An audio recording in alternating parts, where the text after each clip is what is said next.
The light in the Cathar Imperium's conclave chamber was not born of technology, but of biology. It pulsed from the vast, crystalline arches that formed the ceiling, a slow, deep thrum of amethyst and gold that resonated with the very thoughts of the beings assembled below. Each of the apex conductors, ancient and lithic in their forms, stood within their designated alcove, their multifaceted bodies absorbing the ambient light and refracting it into spectra of silent judgment. At the center of the immense, circular chamber stood apex conductor Xylos, his form a towering monolith of obsidian and quartz, his mind a nexus for the collective anxieties of his civilization. For millennia, the Cathar had presided over this quadrant of the galaxy, their logic as unyielding as their silicate hides, their fleets a testament to the power of order and overwhelming force. But now, a dissonance had entered their perfect symphony. A single, irritatingly persistent note of static that emanated from a species of soft-bodied, ephemeral creatures called humans. Before the conclave floated a holographic representation of the Vela Nebula, a swirling chaos of stellar nurseries and dark matter currents. Within its turbulent heart, two forces were converging. One was a familiar terror, the ravenous, biological swarm of the Glesh Collective, a tide of biomechanical horrors that consumed systems with the thoughtless hunger of a virus. The other was the source of the conclave's current distress. It was a single, solitary vessel, barely large enough to register on long-range strategic sensors, hanging motionless in the gravitational doldrums of the nebula. It was human, and it was doing nothing. For cycles it had remained there, a mote of dust against a cosmic storm, ignoring all hails, all warnings, all posturing from the Cathar patrol fleet sent to observe it. The ship was a silent, pathetic effigy of incompetence, an insult to the grandeur of galactic affairs. "It is an obstruction," resonated the sharp, crystalline thoughts of Conductor Vorlag, his body a spire of jagged tourmaline. His projected thoughts cut through the chamber's humming silence. "The Glesh approach the Vela choke point. Our fleets must be positioned to intercept them without impediment. This human relic, this derelict, lies in the optimal strategic vector. It must be removed." A murmur of agreement rippled through the assembled minds, a chorus of resonating frequencies that spoke of impatience and martial pride. The Cathar did not understand weakness. They did not tolerate inefficiency. The human ship, with its simple, unadorned hull and its complete lack of discernible energy signatures, was the embodiment of both. It showed no shields, no weapon ports, no drive emissions beyond what was necessary to maintain its position. To the Cathar, whose vessels were mobile fortresses of shimmering energy fields and city-sized disruptor cannons, the human ship was less than a child's toy. It was a piece of forgotten debris. "We have sent emissaries," Xylos projected, his own thoughts a deep, slow bass that calmed the rising agitation. "We have broadcasted warnings on every known frequency. There has been no response. The vessel appears to be inert. Perhaps its crew has perished. Their biology is fragile, susceptible to cosmic radiation and the simple passage of time." "A convenient theory, apex conductor," countered Vorlag, his thought projection sharp with skepticism. "But we cannot base the defense of the outer rim on the presumed fragility of a lesser species. The humans are new to the galactic stage, their behaviors erratic and unpredictable. This passivity could be a form of primitive cunning, a test of our resolve. They may believe their presence stakes a claim we are unwilling to contest." Xylos turned his massive form slowly, the light from the ceiling playing across his polished obsidian facets. He considered the humans. He had studied the few records the Cathar had managed to gather. They were a species of contradictions. They lived for a breathlessly short time, yet they built structures and ideas intended to last for eons. They were composed of soft, vulnerable tissues, yet they ventured into the harshest environments in the void. Their communications were a chaotic blend of art, mathematics, and raw emotion, a stark contrast to the pure logical resonance of the Cathar mindlink. They were in every sense a species defined by a desperate, fleeting urgency that the Cathar found both pitiable and vaguely unsettling. Their ship reflected this. It was small, solitary, and seemingly insignificant, a monument to their own fleeting existence. What would be the purpose of such a test? Xylos projected to the conclave. To what end would they place their weakest, most vulnerable asset in the path of two galactic powers? There is no logic in it.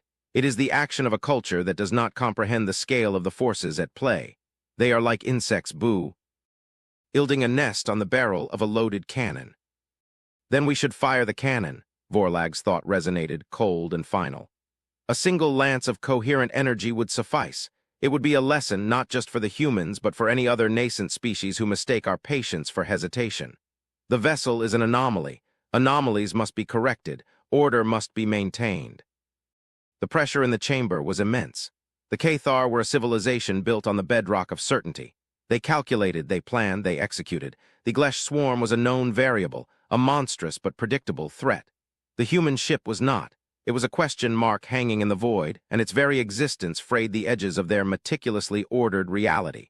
Xylos felt the weight of his title. As apex conductor, he was the final arbiter, the fulcrum upon which the fate of the Imperium balanced.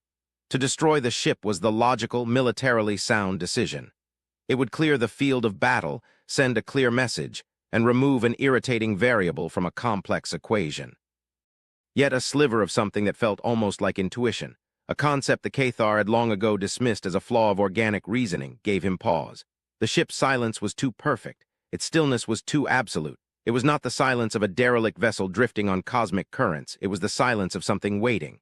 It was the stillness of a predator, coiled and patient, hiding in plain sight. But that was impossible. The scans were conclusive. The ship was powerless, defenseless.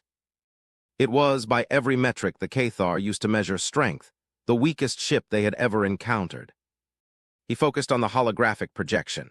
The Glesh swarm was a cloud of crimson icons, a plague moving with terrifying speed. The Cathar fleet was a wall of brilliant blue, an armada of immense geometric purity positioned at the edge of the nebula, and between them a single insignificant point of white light, the human ship, the Odyssey as their fragmented intelligence reports had named it, a name that spoke of a long, arduous journey. Had its journey ended here, as a footnote in a battle between giants? Fleet Commander Kayles reports the Glesh will be within engagement range in one rotation, a junior conductor projected, his thoughts clipped and precise. He requests final authorization to sterilize the designated coordinate. He states the human vessel's position compromises the integrity of his initial firing solution. The eyes of the conclave, hundreds of unblinking crystalline lenses, were on Xylos. The chamber's light seemed to dim, the rhythmic pulse slowing to a tense, expectant beat. The logical course of action was clear. The path of tradition, of strength, of Cathar doctrine was to eliminate the unknown, to impose order on chaos, to erase the distracting whisper of the human anomaly so they could face the roar of the Glesh swarm with undivided focus. Vorlag's mind projected a single, powerful image, a Cathar warship, a mountain of shimmering crystal and energy, unleashing a beam of pure annihilation that vaporized the tiny human vessel in a silent flash. It was a clean, efficient, and deeply satisfying thought. Xylos felt the collective will of his people pushing him toward that single, simple act. But he could not shake the feeling that they were looking at the problem through the wrong lens. They were assessing the ship's strength by its ability to project force, to radiate power. But what if human strength was not measured in such a way? What if their power was derived from something else entirely? Something quiet, something subtle, something the Cathar, in all their ancient wisdom, had never learned to see. Hold, Xylos projected, his thought a command that sent a ripple of shock through the conclave. The amethyst light in the chamber flickered with dissonance. Commander Kayles will hold his position. He will not engage the human vessel. He will observe. Observe, Vorlag's protest was a blade of pure disbelief. Apex conductor, the swarm will be upon us. We cannot afford sentiment. We cannot afford this indecision. What is there to observe but the final, pathetic moments of a failed outpost? We will observe, Xylos repeated, his mental voice hardening into an unshakable edict. He did not know why he was giving this order. It was a gamble against every tenet of his culture.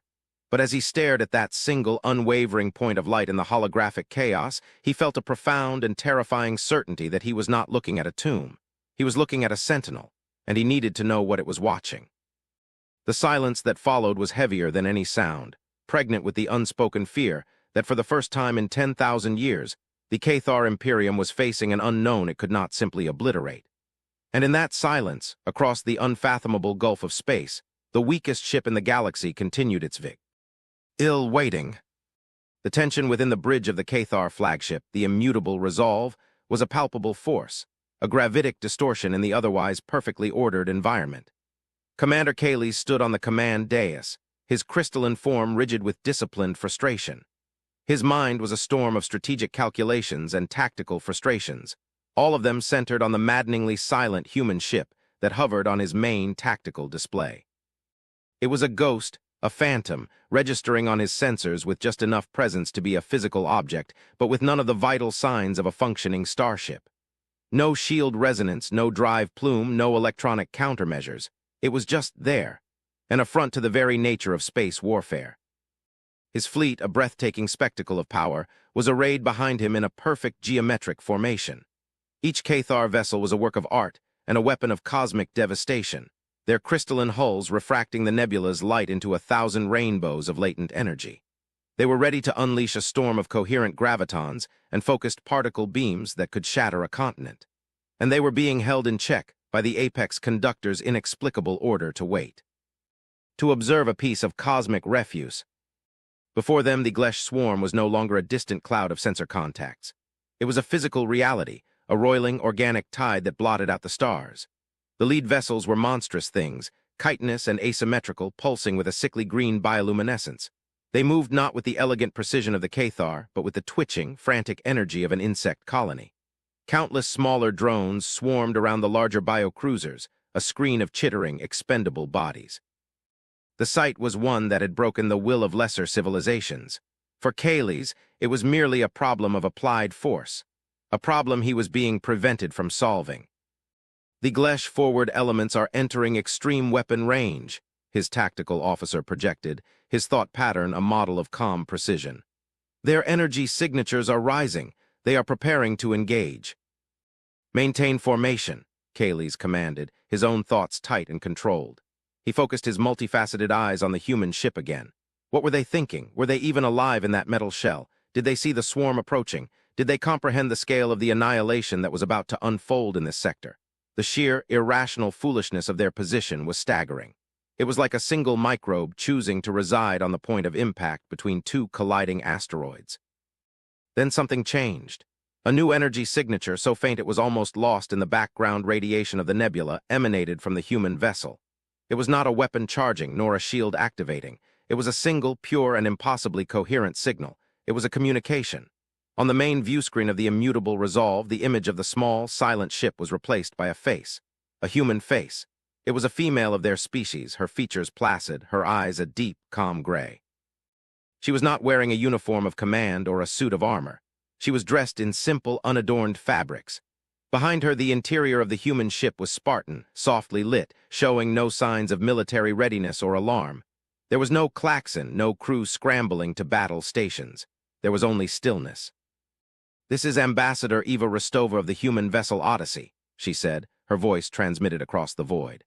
The sound was strange to Kayles, a crude and imprecise method of communication, yet her tone was perfectly level, devoid of fear or urgency. "We are addressing the commander of the Cathar Imperium fleet. We understand you are preparing to engage the approaching collective fleet. We respectfully request that you stand down and allow us to resolve the situation." A wave of disbelief washed through the bridge of the immutable Resolve. The thoughts of Kayles' crew were a chaotic jumble of astonishment and derision. Resolve the situation. A single, unarmed ship against the full might of a Glesh swarm. The statement was so absurd it bordered on madness. Kayles allowed his own thoughts to form into a coherent transmission, broadcasting it back to the human ship. It was a crude interface, translating the purity of Cathar thought into the clumsy medium of spoken language, but it would suffice. "Human Ambassador, this is Commander Kayles of the Cathar Imperium. You are in a declared war zone. Your vessel is unarmed and unshielded. The force approaching you is a hostile entity of overwhelming power. Your request is illogical. You must withdraw immediately, or you will be destroyed along with them." The human ambassador's expression did not change. There was no flicker of fear, no hint of defiance. There was only that unsettling, profound calm. "We appreciate your concern for our safety, Commander. However, withdraw. A while is not necessary. The Odyssey is not a conventional vessel. Its purpose is not combat, but de-escalation. We have been observing the Glesh Collective for some time. We understand their nature. Their aggression is a function of their biology, a singular, unified imperative that lacks nuance. It can be redirected. "Redirected?" Kayles projected, the thought laced with contempt. "They are not a river to be diverted. They are a plague to be purged. You speak of things you do not understand, human. You have a final opportunity to withdraw. We will not offer another." "That will not be necessary." Rostova repeated, her voice still impossibly serene. All we ask is that you do not fire. Observe. Let us show you a different approach to conflict resolution, one that does not require the expenditure of energy or life. Before Kayles could respond, a message flashed in his mind, a direct override from the Apex conductor himself. It was a single, stunning command: comply. Kayles felt his crystalline structure vibrate with disciplined protest, but he could not disobey a direct order from Xylos. He sent the command to his fleet, his thoughts a cascade of reluctant orders. All vessels, hold your fire. Power down primary weapon systems.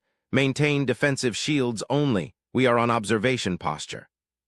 A wave of confusion and dissent rippled through his command structure, but the Cathar were nothing if not disciplined. The immense weapon arrays on the warships dimmed, their energy signatures dropping to a low, quiescent hum. The great fleet fell silent, becoming an audience to a drama they could not comprehend. On the view screen, Ambassador Rostova gave a slight, almost imperceptible nod. "Thank you, Commander." She then turned her head slightly, as if speaking to someone out of view. "Begin the resonance." The human ship, the Odyssey, did not move. It did not fire a weapon. It did not raise a shield. But a change occurred. A low-frequency wave emanated from its hull, a hum so subtle that it was barely detectable by the Cathar's advanced sensors. It was not an energy wave in the traditional sense. It was a wave of information. A complex, layered signal of pure data that washed over the approaching Glesh swarm. For a moment, nothing happened. The Glesh continued their inexorable advance, a tide of biological fury. Kayles felt a surge of vindication. The humans' bluff had been called. Their pathetic gesture had failed. Then the first anomaly appeared. A lead Glesh cruiser, a vessel the size of a small moon, suddenly veered off course. Its movements became erratic, its bioluminescent glow flickering wildly. It began to fire its primary bioplasma cannons, not at the Cathar fleet, but at its own sister ships. Chaos erupted within the Glesh vanguard. Another cruiser, without any external damage, suffered a catastrophic reactor breach, its chitinous hull blossoming into a silent, expanding sphere of green fire. A squadron of smaller drones, as if suddenly afflicted by a collective madness, turned on each other in a frenzy of self-destruction, tearing one another apart with their own claws and energy stingers. Kayles watched, his mind struggling to process what his senses were telling him. There were no explosions from incoming fire. There were no torpedo trails, no energy beams lancing from the Odyssey. The human ship remained perfectly still, emitting only that soft, insistent hum, yet the Glesh swarm, the terror of the outer rim, was tearing itself apart. It was not a battle, it was a contagion. A wave of systemic, catastrophic failure was spreading through the fleet like a disease. Navigation systems failed, sending ships careening into each other. Life support systems shut down, their crews suffocating in the void. Weapon systems overloaded, detonating within their own hulls. It was as if the Glesh had been suddenly afflicted by a profound, suicidal incompetence. The Cathar on the bridge of the immutable resolve were frozen in stunned silence. Their logical, ordered minds could find no explanation for the spectacle unfolding before them. It was a violation of the laws of physics as they understood them, an effect without a discernible cause. The swarm, which moments ago had been a singular, unified threat, was now a discordant mess of dying, panicking organisms. The hive mind that bound them together seemed to have fractured, shattered into a million terrified individual consciousnesses. The surviving Glesh vessels, their cohesion broken, turned and fled in a panicked, disorganized rout, scattering into the depths of the nebula. In less than a few moments, the battle was over before it had even begun. The once mighty Glesh swarm was gone, leaving behind a graveyard of shattered, drifting husks, and in the center of the carnage, the human ship, the Odyssey, remained, unscathed, unmoving. Its soft hum faded back into silence. On the view screen, Ambassador Rostova's calm face reappeared. She looked at Ka. Eli's, her gray eyes seeming to pierce the veil between their species, to look directly into his mind. "The de-escalation is complete, Commander," she said, her voice as level as ever. "The threat has been neutralized. No Cathar lives were lost. No human lives were lost. The integrity of the sector is secure." Kayles could not form a response. His mind, a fortress of logic and certainty, was in ruins. He was looking at the representative of a species that could dismantle an entire armada without firing a single shot. They had not used force. They had used something else, something far more terrifying. He stared at the image of the small, simple ship, floating peacefully amidst the wreckage of a nightmare. He finally understood the Apex conductor's hesitation. They had all looked at this ship and seen weakness, fragility, incompetence. They were wrong. They were catastrophically, apocalyptically wrong. This was not the weakest ship in the galaxy. It was a weapon so advanced, so subtle, so utterly alien in its concept that the Cathar did not even have a word for what it was. It was a nightmare. A quiet, patient, and logical nightmare. The conclave chamber was silent, but it was a new kind of silence. It was not the calm, resonant silence of consensus, but the deep, abyssal silence of shock. The holographic display no longer showed a tense strategic standoff, but the aftermath of a massacre for which there was no assailant. The drifting, shattered remains of the Glesh fleet were a testament to a power so profound it defied Cathar understanding. Apex conductor Xylos stood motionless at the chamber's center, his mind replaying the data streams from the Vela Nebula over and over, searching for a logical framework that could contain the impossible event he had just witnessed. There was none. The very foundations of Cathar military doctrine, a doctrine that had remained unchanged for millennia, had been pulverized. The image of the human ambassador, Eva Rostova, now filled the central display. Her expression remained one of serene composure, a stark contrast to the turmoil that churned within the minds of the Cathar's most powerful leaders. She had not requested to speak to the conclave. Xylos had demanded it. He needed to understand. The Imperium needed to understand. Ambassador Rostova, Xylos began, his projected thoughts carefully measured, stripped of the arrogance that had defined their previous posture. What we have witnessed, it is not consistent with any known form of warfare. You deployed no weapons, you expended no kinetic or energy-based ordnance, yet you achieved total victory. Explain what you have done. The ambassador met his projected gaze without flinching. What you witnessed, Apex Conductor, was not an attack. It was a clarification. The Odyssey is not a warship. It is a quantum observation and consequence collapse engine. The words meant nothing to the conclave. They were concepts from a branch of physics the Cathar had long deemed too theoretical and chaotic to be of practical use. Elaborate, Xylos commanded, his curiosity now a force more powerful than his pride. Every complex system, Rostova began, her voice patient, like that of a teacher explaining a fundamental law to a child, contains within it the seeds of its own failure. A starship's reactor has a finite, non-zero probability of a containment breach. A navigation computer has a probability of miscalculation. A command structure, especially one as rigid as the Glesh hive mind, has a probability of cascading logic errors. These are infinitesimally small probabilities, lost in the noise of a stable, functioning system. She paused, letting the concept settle in the silent chamber. The Odyssey does not create force, it creates focus. The resonance wave you detected was a highly focused field of observation. It observes a target system, in this case the Glesh fleet, at a quantum level. And by observing, it collapses possibilities into realities. We do not fire a weapon that causes a reactor to breach. We isolate the quantum probability that the reactor will breach on its own, and we make that probability a certainty. We observe the potential for a navigational error, and that potential becomes a fact. We did not destroy the Glesh fleet, Apex Conductor. We simply created an environment in which their own internal flaws were magnified to an absolute conclusion. We showed them every possible way they could fail all at once. A cold, heavy dread settled over the conclave. It was a dread far deeper than the fear of a conventional weapon. A disruptor cannon could be countered with a shield. A torpedo could be intercepted. But this was a weapon that attacked the very nature of reality itself. It was a weapon of logic, a weapon of mathematics. It did not defeat an enemy, it convinced the universe that the enemy had already defeated itself. The implications were staggering. Any ship, any fleet, any fortress, even the Krista, line might of the Cathar Imperium, was a complex system, filled with a billion infinitesimal probabilities of failure. Against the Odyssey, their own technology could be turned against them. Their own strengths could become their fatal weaknesses. This power, Vorlag's thought cut through the silence, laced with a new, horrified respect. To turn the laws of probability into a weapon, it is the power of a god. We do not see it as the power of a god, Rostova replied calmly. We see it as the ultimate responsibility. It is a tool of last resort, a scalpel, not a sword. Note that we did not target the Cathar fleet. Our observation was focused only on the active aggressor. Our primary ethical directive is the preservation of life and the minimization of suffering. The Glesh hive mind functions as a single organism. By fracturing its coherence, we forced its component parts to revert to a state of individual survival instinct. They did not just flee. They were liberated from the tyranny of the swarm. We gave them a choice where before they had none. Many chose to live. The ethical dimension of her explanation was, in some ways, even more terrifying to Xylos than the technological one.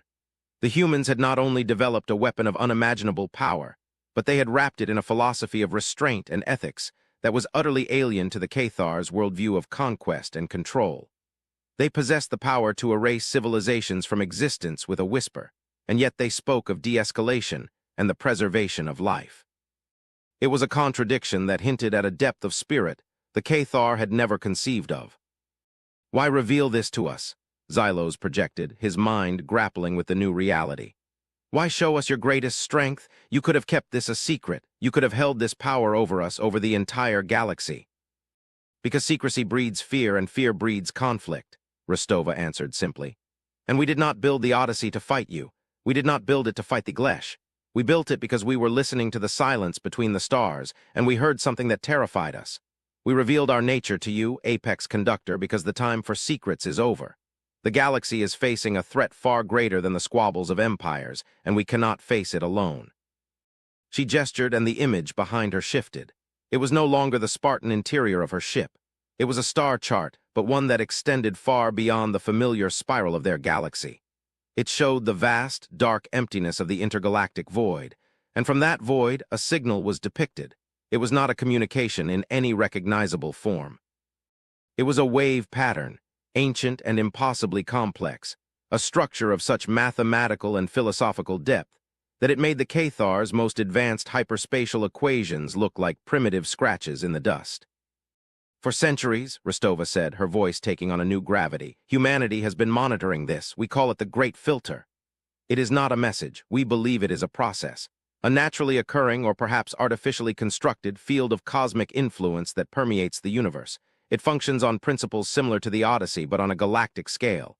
It preys on instability. It amplifies aggression. It fosters division.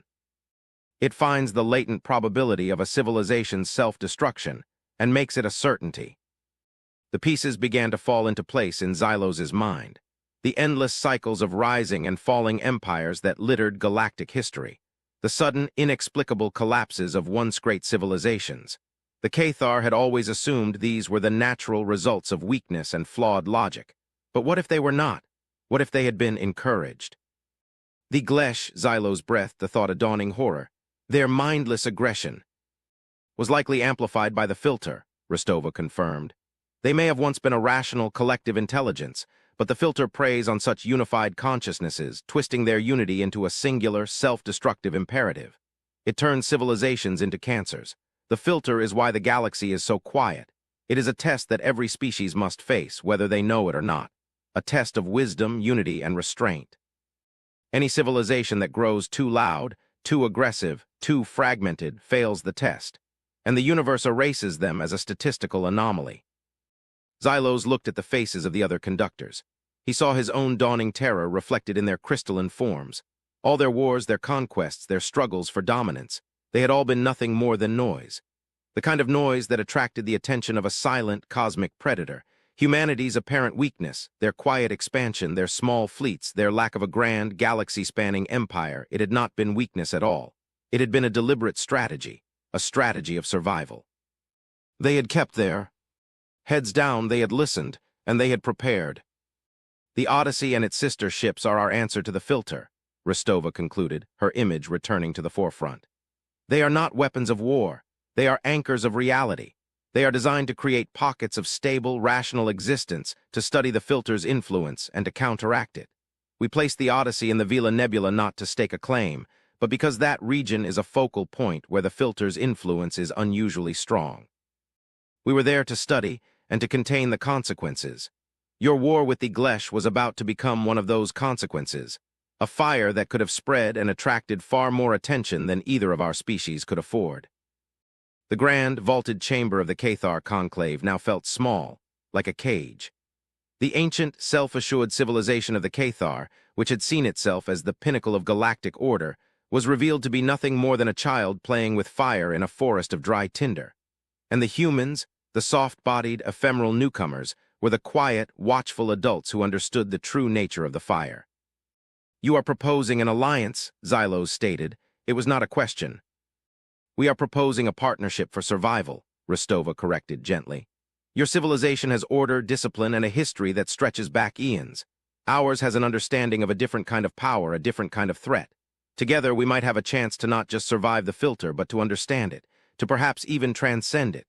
Alone, we will inevitably fail, just as countless others have before us. The choice, Apex Conductor, is yours." The view screen went dark, leaving the conclave in the pulsing, amethyst light of their chamber. The silence that descended was the silence of a world remade. Xylos looked at the holographic map of the galaxy, but he no longer saw territories to be conquered or rivals to be vanquished. He saw a vast, beautiful, and terrifyingly fragile ecosystem filled with nascent lives, all unaware of the silent storm that threatened to extinguish them. The weakest ship in the galaxy had not just won a battle. It had shattered a universe of comforting illusions and revealed a terrible, unifying truth. The fight for survival was not against each other, but against the crushing, indifferent logic of the cosmos itself. And it was a fight they could no longer afford to wage alone. The Cathar had spent millennia preparing for war. Humanity, it seemed, had spent its short existence preparing for reality. The alliance between the Cathar Imperium and the Terran Confederacy was forged not in the fire of celebration, but in the cold, clear light of existential dread. The conclave chamber, once a hall of imperial judgment, became a center for shared knowledge.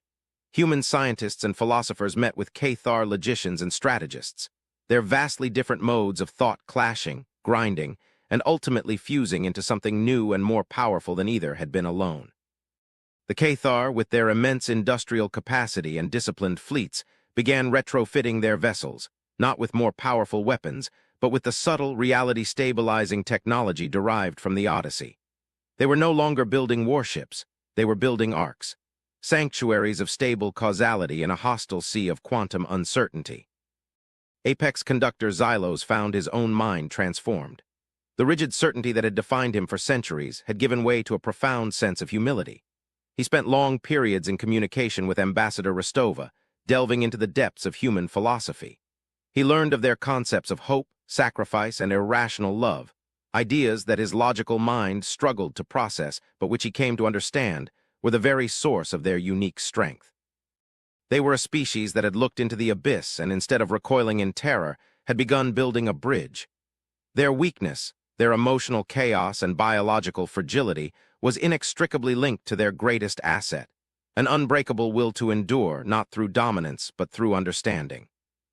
The Odyssey remained in the Vela Nebula, but it was no longer alone. It was now the heart of a joint research station, a place where the brightest minds of both species worked in concert to decipher the enigma of the Great Filter. They confirmed Rostova's initial theory. The filter was not a conscious entity, but a fundamental property of the universe, a cosmic immune system that purged systems that became too complex and chaotic. It was a law of nature as inescapable as gravity. Aggressive expansion, endless conflict, unchecked technological growth. These were the symptoms of a disease the universe was programmed to cure with extinction. The partnership yielded incredible results. The Cathar's analytical power, combined with human intuition, allowed them to map the filter's influence across the galaxy. They saw its ghostly hand in the fall of ancient empires, in the strange madness that afflicted isolated worlds, and in the eerie silence that dominated vast swathes of space that should have been teeming with life. They were charting the geography of their own prison, but with understanding came the first glimmers of a solution. The reality-anchoring technology of the human ships could create zones of stability, causality shelters where civilizations could develop without the filter's corrupting influence. They had a plan, not to fight the filter, but to outwit it. To create a network of sanctuaries, a galactic underground railroad of quiet worlds where life and wisdom could flourish in the shadows. It was during one of these deep space charting missions, at the edge of the galactic rim in a sector known only as the Umbral Abyss, that the final, most profound piece of the puzzle was discovered. A joint Cathar human exploration vessel, the Silent Vigil, was deploying a deep reality sensor, a device designed to detect the most subtle fluctuations in the filter's field. As it activated its systems, it received a signal. It was not the chaotic, overwhelming static of the filter. It was structured, intentional, and impossibly ancient, far older than the filter itself. The message was broadcast directly to Xylos and Rostova, who were meeting in the conclave chamber to review the progress of their joint venture. The holographic display flickered to life, showing not a face or a symbol, but a pure data stream, a geometric language of such elegance and complexity it made both human and Cathar mathematics seem like a child's scrawling. It took the combined analytical power of both their species weeks to even begin to translate the preamble. When they did, the revelation that followed dwarfed everything that had come before it. The message was a warning, a lament, and an invitation. It was from a civilization, or a collective of civilizations, that had existed long before their own galaxy had even formed its spiral arms. They were not from this universe. They were from a previous one, a cosmos that had existed before the Big Bang. They called themselves the Sentinels. They explained that the Great Filter was not a natural law. It was a weapon, a remnant. It was the malfunctioning, decaying echo of a doomsday device created during a war that had ended a universe. They had fought an enemy that consumed realities, a foe of such conceptual horror that the only way to defeat it was to unmake creation itself, to reset the cosmic clock and begin anew. The filter was the lingering poison from that ancient, cosmic sacrifice. It was a failsafe gone haywire, an automated system designed to prevent any civilization from ever reaching the technological singularity required to threaten reality again. It was not just a test. It was a cage, built by gods to imprison their children, lest they repeat their parents' sins. But the Sentinels had not all perished in the resetting of the universe. A few had escaped, taking refuge in the conceptual space between realities. They could not intervene directly, for their very presence would attract the full, focused attention of the filter's remaining protocols. But they could leave breadcrumbs. They could leave messages in the quietest, most stable pockets of reality, hoping that a species would one day arise that was wise enough to listen to the silence instead of contributing to the noise. A species like humanity. The final part of the message was the most stunning of all. It was a set of coordinates, not coordinates in space or time, but coordinates in the fundamental fabric of reality itself. It was a map leading to an artifact the Sentinels had left behind, a key. They called it the Genesis Locus. It was not a weapon to destroy the filter, but a tool that could, in theory, be used to rewrite its core programming, to change its directive from suppression to cultivation, to turn the galaxy's prison into a garden. In the vast, silent conclave chamber, Xylos and Rostova stood before the shimmering, geometric language of a species from a dead universe. The weight of this new knowledge was almost too much to bear. Their struggle was not against an indifferent law of nature, but against the ghost of a war that had murdered a cosmos. The Cathar's quest for order and humanity's search for meaning had converged at a point of unimaginable significance. Xylos looked at the human ambassador, her face illuminated by the alien data stream. He saw in her calm gray eyes not fear, but a quiet, unshakable resolve. He finally understood. Humanity had not become a galactic power through the force of its arms or the size of its fleets. They had become powerful because they had never stopped being vulnerable. Their fragility had forced them to be cautious. Their short lives had compelled them to think in terms of legacies, and their capacity for wonder had allowed them to look at an empty void and see not nothingness, but a question that demanded an answer. The weakest ship, the Odyssey, had not been a nightmare for the Cathar or the Glesh. It had been an awakening. It had been the first quiet note of a new song, a song of unity in the face of an ancient cosmic sorrow. Their task was no longer simply to survive. It was to heal a wound that was older than time itself, to reach across the abyss, take the key offered by the ghosts of a fallen universe, and unlock the future for all the silent, sleeping civilizations yet to be born. The real journey had just begun.